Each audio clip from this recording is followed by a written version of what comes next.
It's high school graduation season. Students are getting their diplomas, but many now are facing the challenges of college. The biggest, though, is how are they going to pay for it? Some of those young people are pretty savvy, though. 9 on your side's Allie Kramer's live at Northern Kentucky University. And Allie, some students are turning to the generosity of strangers to avoid that debt. They certainly are. Good morning, Chris and Catherine. Well, tuition here at Northern Kentucky University, $9,000 a year. That's for in-state students. It doesn't even include room and board or books, all of the expenses that you have when you're just starting college. But I can tell you, some students are getting creative. They are using crowdfunding sites like GoFundMe to pay that bill.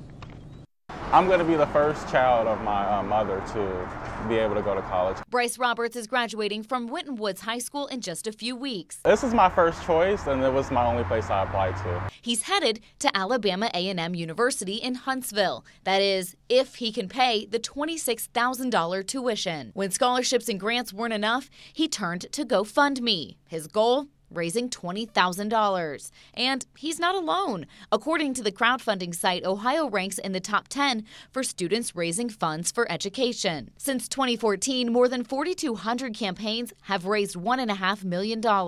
Nearly $1 million have been raised in Indiana, almost $500,000 in Kentucky. The campaigns vary greatly, some for tuition, others just for books. UC DAP student Nathan Haberthy needs $2,000 for a summer internship in New York. NKU junior Diana Sledge wants $5,000 to study abroad in Europe. But unlike them, Bryce hasn't received a single donation yet. I might be staying home.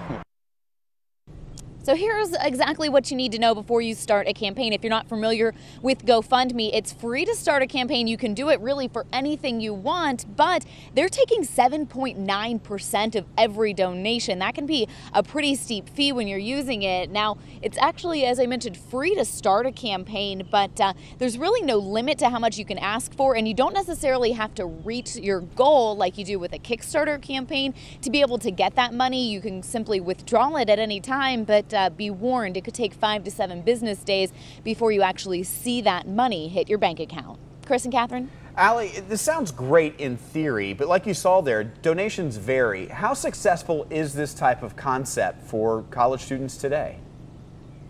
Well, I mean, $1.5 million just in Ohio was donated through these GoFundMe campaigns since 2014. So, you know, in 2.5 years, $1.5 million is a lot of money, but it certainly depends on how much you promote it. And really, you're the only one that's going to be advertising and kind of pushing it out there. So hopefully you've got some good friends to be helping you out as well. Allie Kramer live at Northern Kentucky University. Oh, how times have changed since we went to school, is it not? You got to give them credit, though. I mean, you got to get there however you can get there. Right. Good for them for trying.